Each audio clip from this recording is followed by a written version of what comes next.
मैं मां हूं, धरती मां। महानता का मार्ग सरल नहीं होता। महानता को प्राप्त करने के लिए त्याग और धैर्य की शक्ति आवश्यक है। संसार में जितने महान व्यक्तित्व हुए हैं, वे फूलों की सेज पर नहीं पले। उन्हें कांटों भरी राह पर चलना पड़ा है। उन्हें महलों का सुख तज कर वीरानों में भटकना पड़ा है। प्रहलाद को भी महान बनना है, सो उसे भी ये सब सहना है, ये सब झेलना है। हिरण्यकशिपु अहंकार के हाथों ये भी भूल बैठा है कि प्रहलाद उसी का पुत्र है, उसी का रक्त है। किंतु क्या हिरण्यकशिपु प्रहलाद की महानता का रास्ता रोक सकता है? क्या प्रहलाद का धैर्य हिरण्यकशिपु के अहंकार से हार मान सकता है? पुत्र के विश्वास और पिता के अहंकार के इस युद्ध में अभी कितने मोड़ आएंगे, मैं इसे बहुत ध्यान से देख रही हूं।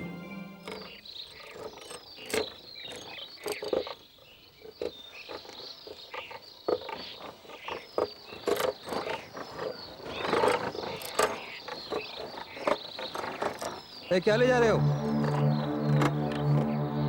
अनाज लाया हूं माई बाबू।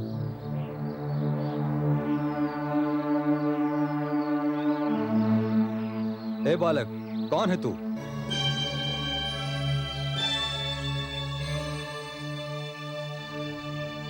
ओम नमो भगवते वासुदेवाय। ये तुम्हारी गाड़ी में कैसे आए? मुझे कुछ पता नहीं। ये बालक मेरी गाड़ी में कहां से आया, कैसे आया, मुझे कुछ मालूम नहीं। क्या तुम जानते नहीं? ये राजकुमार प्रहलाद हैं। तुमने इन्हें शरण देकर जघन्य अपराध किया है। मेरी बात का विश्वास कीजिए सैनिकों, मुझे कुछ पता नहीं ये मेरी गाड़ी में कैसे आ गए। मुझे कुछ पता नहीं, मुझे कुछ पता नहीं। इसका कोई दोष नहीं सैनिकों, इसे तो स्वयं पता नहीं कि मैं इस दुखियारे की गाड़ी में कब और कैसे आ गया। लगता है यह मेरे भगवान विष्णु की लीला है। पकड़ लो इन दोनों को। ओम नमो भगवते वासुदेवाय।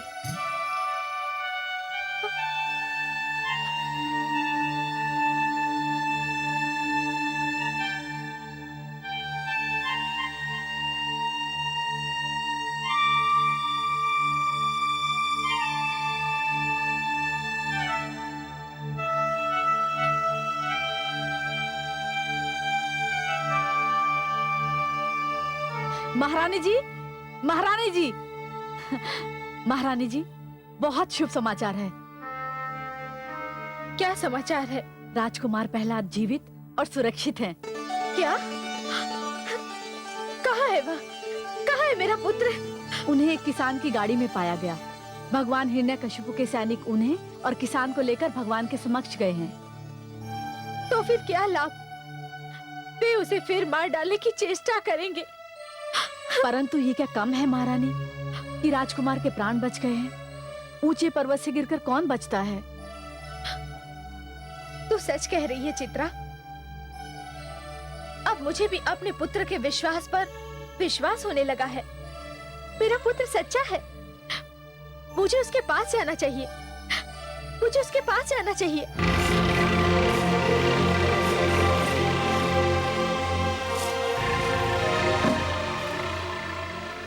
दुहाई है भगवान, दुहाई है, मुझ पर दया कीजिए भगवान, मुझ पर दया कीजिए।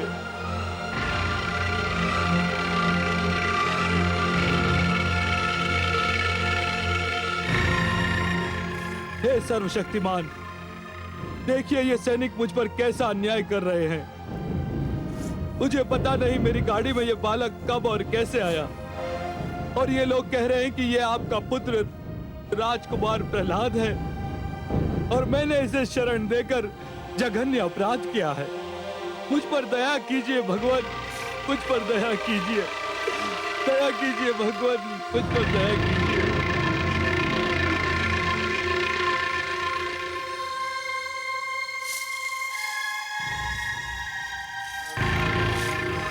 तू फिर बच गया।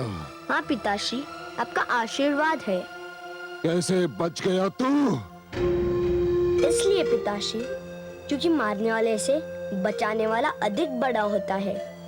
मुझे मेरे भगवान विष्णु ने बचा लिया। दुष्ट, ये जान ले, भली भांति जान ले कि यदि तेरे विष्णु की यह इच्छा है कि तू मरने न पाए, तो मेरा यह संकल्प है कि तू जीवित न रहने पाए। देखता हूं कब तक तेरा विष्णु तुझे बचाता है, कब तक। पुत्र, मेरा पुत्र, पुत्र, पुत्र, मेरा पुत्र। सेनापति अश्वमित्र, आज्ञा भगवान। इस कृषक को मुक्त कर दिया जाए, इसका कोई दोष नहीं। भगवान हिरण्यकशिपु की जय।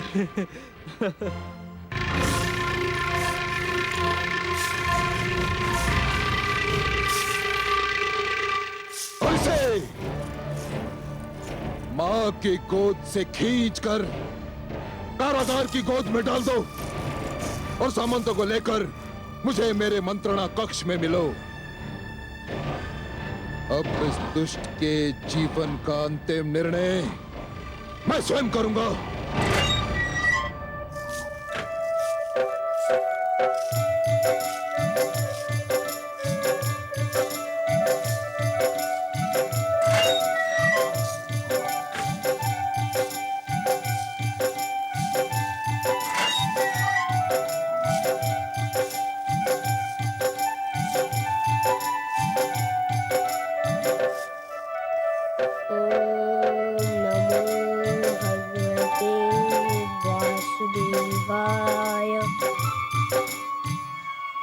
देख लिया आपने क्या किया हिरण्यकशिपु ने?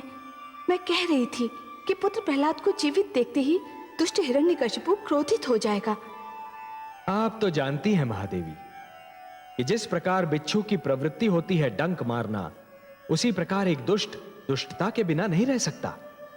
हिरण्यकशिपु अत्याचार के अतिरिक्त और कर भी क्या सकता है देवी? और आप कह रहे थे कि आपने मेरे पुत्र के प्राणों की रक्षा की है, उसे पर्वत से नीचे गिरने से बचा लिया है। यह भी तो संभव है देवी कि अब प्रहलाद की कथा और भी रोचक हो जाए। कथा तो अब इस मोड़ पे है कि दुखियारी कयाधु का दुख बढ़ता ही जा रहा है।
वासुदेवाय।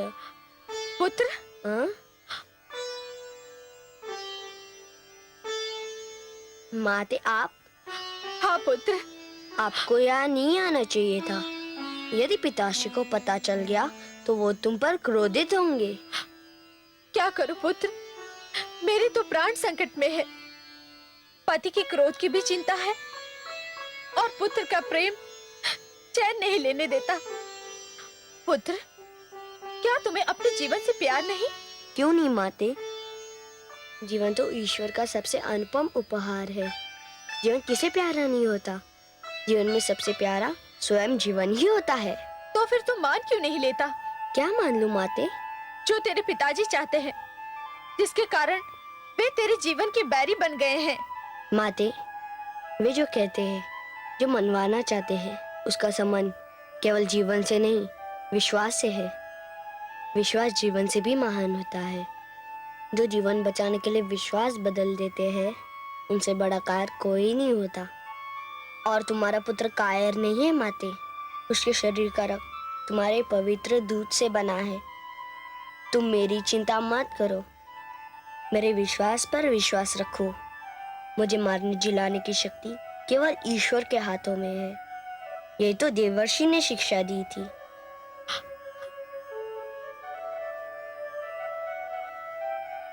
बहुत देर हो गई महारानी जी।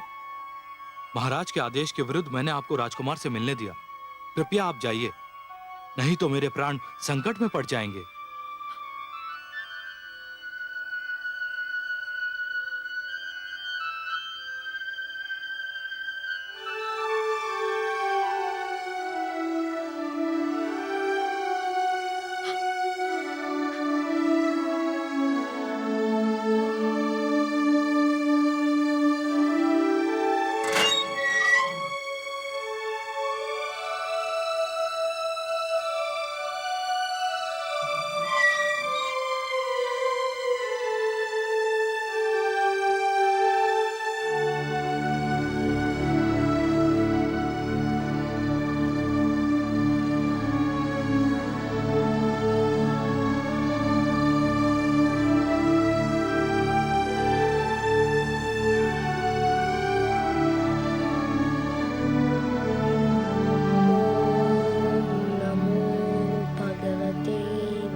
स्वामी, स्वामी,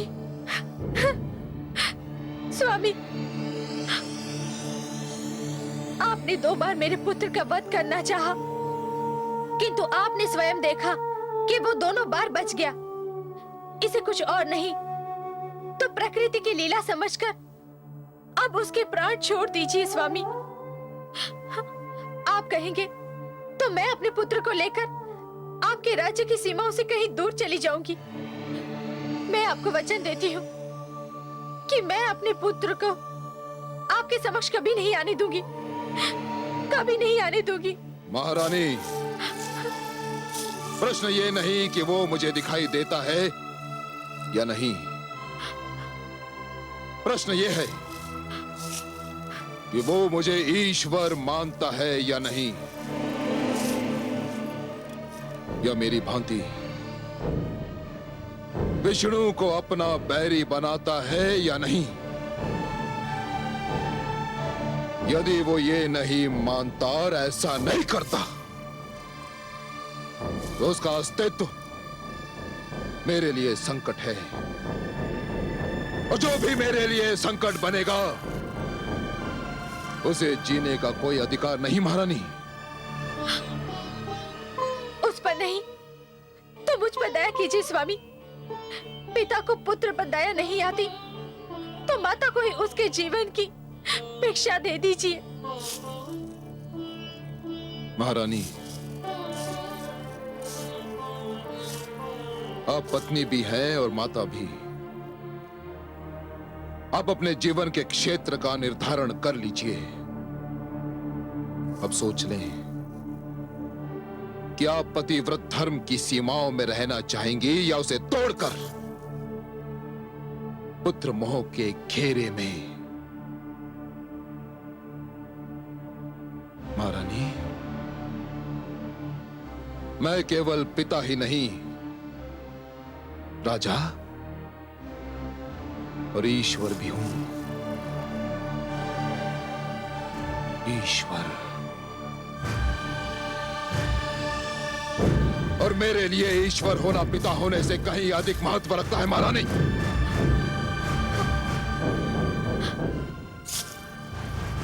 मैं एकांत चाहता हूं।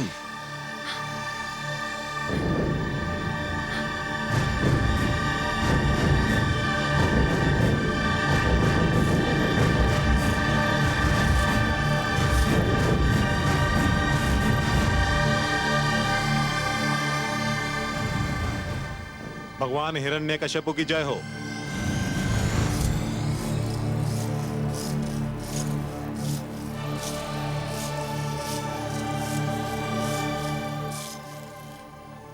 भगवान, मेरी तो बुद्धि ही कार्य नहीं कर रही। मैंने स्वयं राजकुमार को परस से नीचे फेंका था। संयोगवश वो धरती पर गिरने के स्थान पर एक किसान के अन्न से लदी हुई गाड़ी में आ गिरा और उसके प्राण बच गए। संयोग नहीं था, ये भी विष्णु का दुष्कर्म था। उसी ने प्रहलाद के प्राणों की रक्षा की है। सौर भानु, ऐसे संयोग मेरी सत्ता और ईश्वरत्व के लिए चुनौती है। ऐसे संयोगों को घटने का अवसर नहीं मिलना चाहिए। ये संयोग इसलिए घटा है, जो कुछ हुआ वो आपकी दृष्टि से दूर हुआ, पर अब ऐसा नहीं होगा, क्योंकि आपके हाथों में प्रहलाद आ गया है। मुझे एक अनुपम उपाय सूझा है प्रहलाद की जीवन लीला का अंत करने का। क्या उपाय है? शीघ्र बताओ, शीघ्र बताओ। प्रहलाद कारागार में बंद है। कारागार के समस्त बंदियों के लिए भोजन जलपान दिया जाता है। कल जब प्रहलाद को जलपान दिया जाएगा तो मैं वहां उपस्थित रहूंगा और उसके जलपान में एक ऐसा विष घोल दूंगा जो उसकी जीभ से छूते ही उसकी मृत्यु का कारण बन जाएगा। सुंदर, अति सुंदर स्वर भानु। क्या तुम्हें पूर्ण विश्वास है कि दुष्ट प्रहलाद इस विष के प्रभाव से भी बच नहीं पाएगा? कदापि नहीं बच पाएगा प्रभु, कदापि नहीं बच पाएगा। समझ लीजिए कि कल प्रहलाद अपने जीवन का अंतिम सूर्योदय देखेगा। उसके उपरांत उसके जीवन का सूर्य सदा सदा के लिए अस्त हो जाएगा। भगवान हिरण्यकश्यप की जय हो।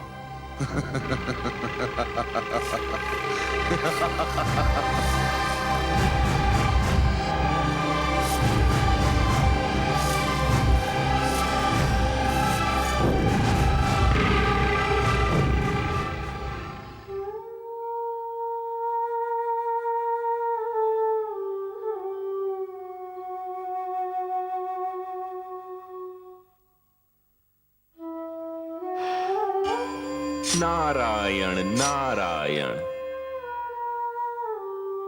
हे देवर्षि, मेरा पुत्र सकुशल तो है?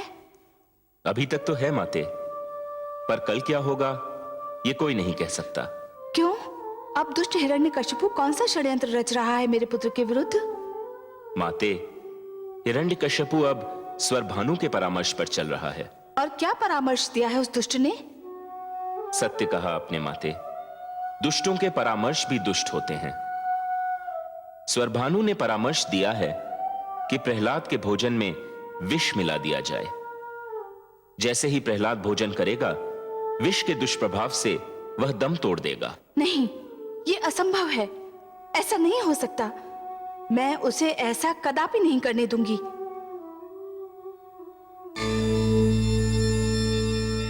अरे, माता तो विष का नाम सुनते ही अंतर्धान हो गई। क्या हुआ देवर्षि? आप आश्चर्यचकित क्यों दिखाई दे रहे हैं? प्रणाम जनार्दन। प्रणाम। मैं तो माता को यह सूचना देने आया था कि हिरण्यकश्यपु पुत्र प्रहलाद के वध की योजना बना रहा है, पर माता तो अंतर्धान हो गई। मैं सब देख चुका हूं देवर्षि, परंतु वह मूर्ख हिरण्यकश्यपु क्या जाने कि प्रहलाद के जीवन की योजना तो स्वयं आदि प्रजापति ब्रह्मा बना चुके हैं। उससे तो केवल अपने जीवन के विषय में सोचना चाहिए देवर्षि। पर उसे तो मेरे पिताश्री ब्रह्मा ने पहले ही जीवन का दान दे दिया है। पात्र और अधरों के बीच यूं तो दूरी बहुत कम होती है देवर्षि, पर पात्र के अधरों तक पहुंचने के बीच बहुत कुछ हो सकता है ना। पर माता अचानक चली कहां गई? आपकी माता ममता के बिना रह नहीं सकती, और ममता की भावना चिंता के बिना रह नहीं सकती। विष का नाम सुनते ही मन में भोले शंकर की स्मृति जाग उठी होगी। गई होंगी उन्हीं के पास। नारायण नारायण।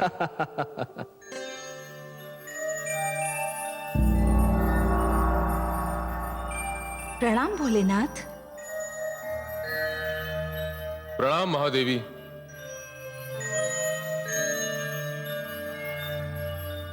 देवी, आप कैलाश पधारकर सदा मुझ पर उपकार करती हैं, पर मुझे दुख होता है क्योंकि आपको कष्ट उठाना पड़ता है। आपको जब कभी मेरी सेवा की आवश्यकता हो, आप मुझे ही बुला लिया करें। मैं आपके स्वभाव से परिचित हूँ भोलेनाथ। मैं जानती हूँ आप कितने उदार, कितने महान हैं, किंतु विधान ये है कि प्यास व्याकुल करे तो प्यासे को ही झरने के पास जाना पड़ता है। परंतु देवी, मैं तो वो झरना हूं जो सदा प्यासे के पास जाने के लिए व्याकुल रहता है। इसीलिए तो सब आपको आशुतोष और दानी कहते हैं। देवी, मैं आपके कैलाश पधारने का कारण जान सकता हूं? हे भोलेनाथ, सृष्टि में विष की जानकारी आपको सबसे अधिक है। विष के प्रभाव को रोकना केवल आप ही जानते हैं। मैंने अपनी आंखों से आपको हलाहल पान करते हुए देखा था। हाँ देवी, पर विष के प्रति आपकी रुचि का कारण क्या है? हे नीलकंठ, दुष्ट हिरण्यकशिपु मेरे पुत्र प्रहलाद को विष भोजन में देकर मारना चाहता है। मारना चाहता है? किसी के प्राण लेने का अधिकार उसे किसने दे दिया? हिरण्यकशिपु किसकी सुनता है? वो मेरे वासुदेव का बैरी है और उसका पुत्र उनका परम भक्त। बस इसी कारण स्वर भानु के परामर्श पर कल प्रातः काल उस बालक के भोजन में विष मिलाने की योजना बनाई गई है। और विष इतना प्रभावशाली है कि जीभ से छूते ही मेरे पुत्र के प्राण पखेरु उड़ जाएंगे। विष से रक्षा आपका क्षेत्र है नीलकंठ, इसलिए याचना लेकर मैं आपके पास आई हूँ। आप प्रस्थान कीजिए देवी, आपने कह दिया है, मेरे लिए यही पर्याप्त है।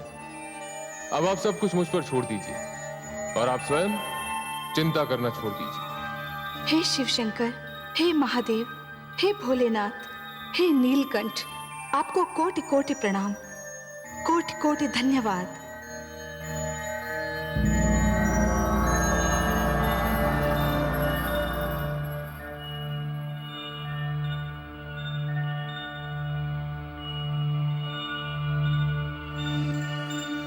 रुको दासी।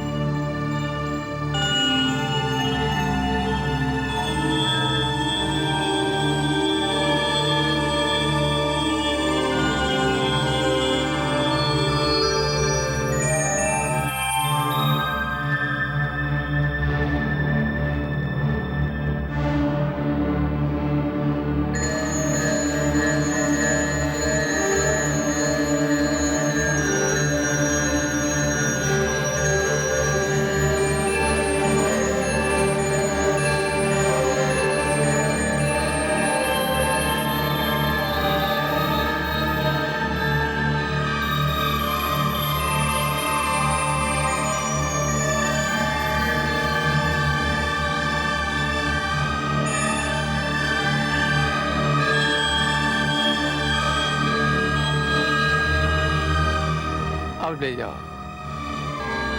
ठहरो, मैं भी तुम्हारे साथ चलती हूँ। क्यों?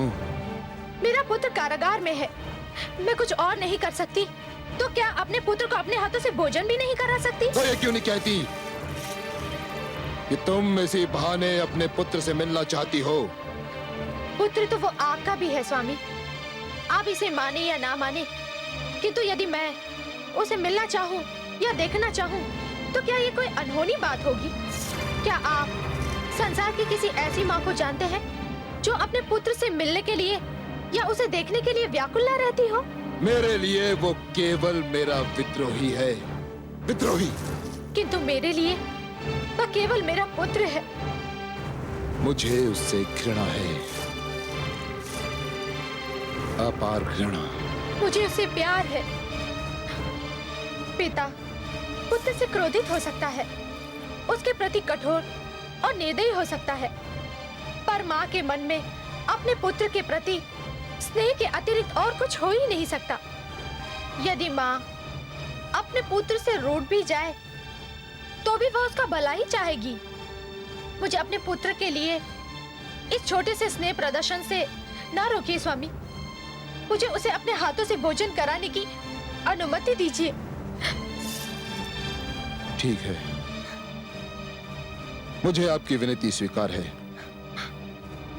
किंतु उसे भोजन करा के शीघ्र लौट आइएगा। जाइए। चलो दासी।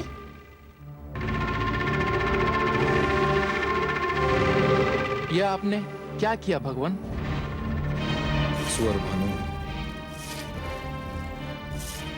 मैं माता के अधिकारों का हनन नहीं कर सकता था, किंतु तुम वहां जाओ और देखो कि क्या हो रहा है, और शीघ्र लौटकर मुझे प्रहलाद की मृत्यु का समाचार दो। जाओ। जो आज्ञा भगवान।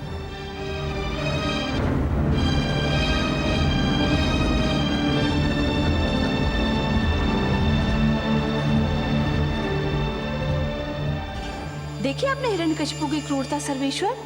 महादेवी, वो यदि क्रूर नहीं होता तो असुर क्यों कहलाता? पुत्र पिता का वध कर देते हैं, ये तो मैंने कई बार देखा है, किंतु एक पिता अपने पुत्र का वध करना चाहता है, ये तो पहली बार देखा है। विनाश काले विपरीत बुद्धि।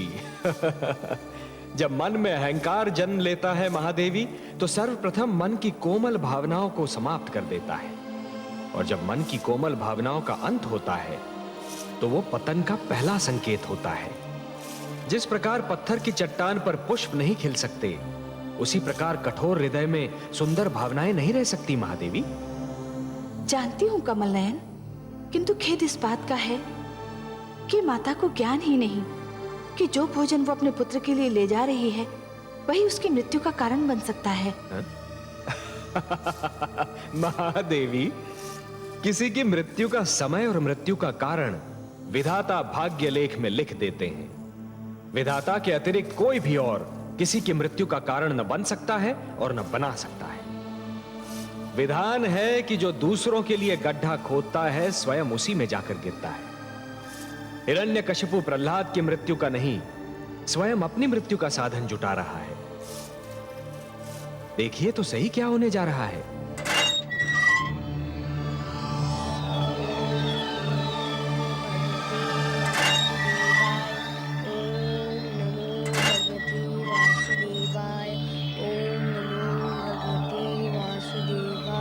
पुत्र प्रहलाद, नमो भगवते वासुदेवाय। प्रणाम माते।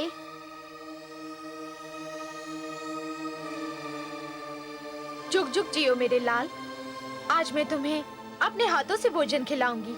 यह तो बहुत अच्छा है, तब तो भोजन करने में बड़ा आनंद मिलेगा। तुम जब भी अपने हाथों से मुझे भोजन कराती हो, मैं भूख से दुगना भोजन कर जाता हूँ। न जाने क्या जादू है तुम्हारे हाथों में। आओ पुत्र।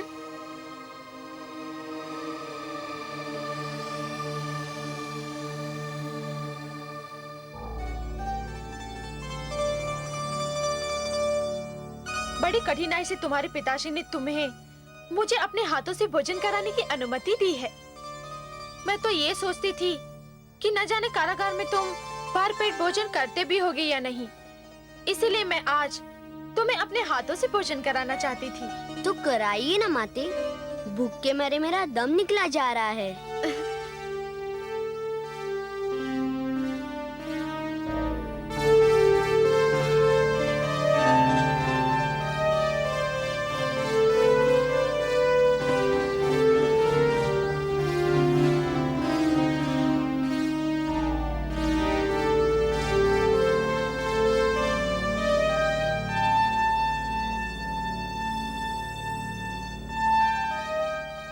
पुत्र, भोजन कैसा है? आहा, क्या स्वादिष्ट भोजन है। बड़ा आनंद आ गया। खीर, मेरी मन भावन खीर।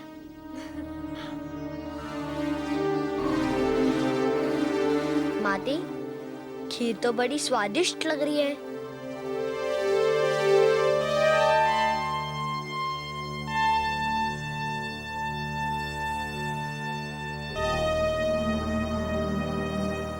पुत्र।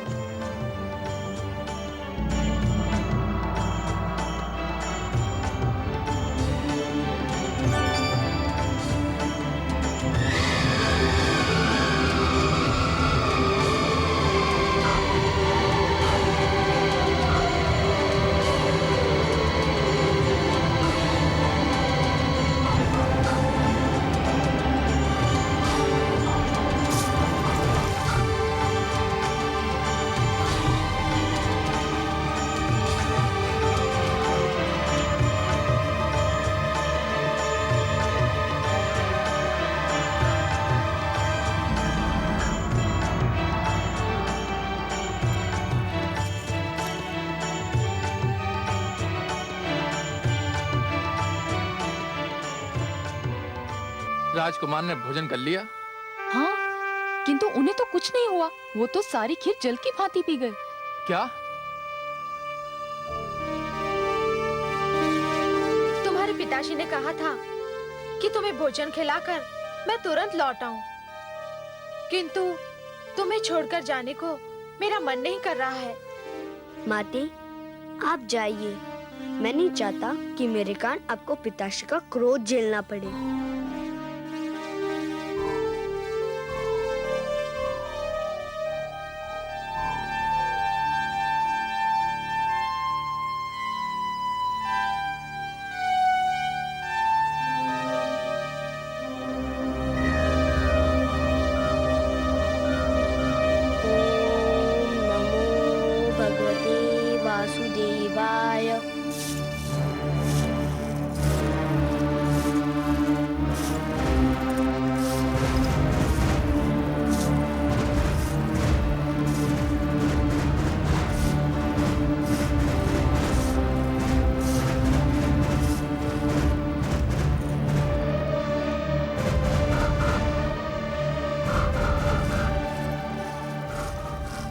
स्वामी, मैं किन शब्दों में आपको धन्यवाद दूं? धन्यवाद? किस बात के लिए धन्यवाद महारानी? आज कितने दिनों पश्चात मुझे अपने पुत्र को भोजन कराने का सुअवसर मिला। मैं बहुत प्रसन्न हूँ स्वामी। यदि आपका मन ना पसीजता तो मैं आज न अपने पुत्र से मिल पाती, न उसे भोजन करा पाती। उसने खीर पी? हाँ स्वामी, खीर तो उसका मनभावन पकवान है। वह खीर पीकर बहुत प्रसन्न हुआ। आपका पुत्र सर्वथा स्वस्थ है? एकदम स्वस्थ, और आपकी कृपा से बहुत हृष्ट पुष्ट भी। कारागार के कठोर जीवन का उस पर कोई प्रभाव नहीं। स्वामी, मैं आपकी अत्यंत आभारी हूँ।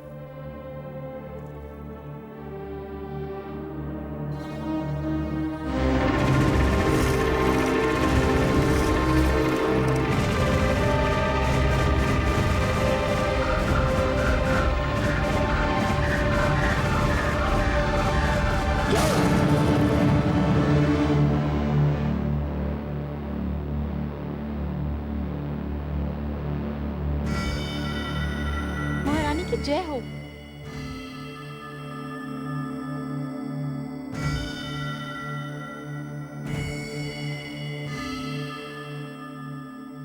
महारानी, राजकुमार स्वस्थ तो है ना? उन्हें कुछ हुआ तो नहीं? विचित्र बात है, आज तो जैसे अचानक सभी को मेरे पुत्र के स्वास्थ्य की चिंता हो गई है। अरे बावली, पुत्र ने अपनी माँ के हाथों से भोजन किया है। यदि उसे कुछ होता भी तो माँ के हाथों से खिलाया भोजन खाकर वो ठीक हो जाता। पर बात क्या है? महारानी, महारानी, वो क्या बात है? तू बताते चुप क्यों हो गई? बता, क्या बात है? बोल।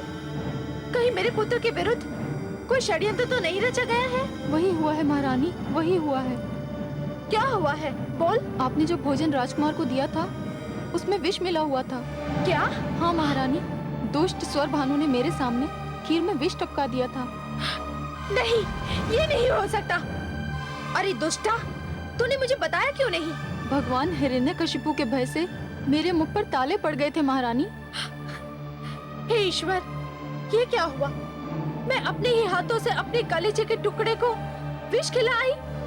नहीं, नहीं।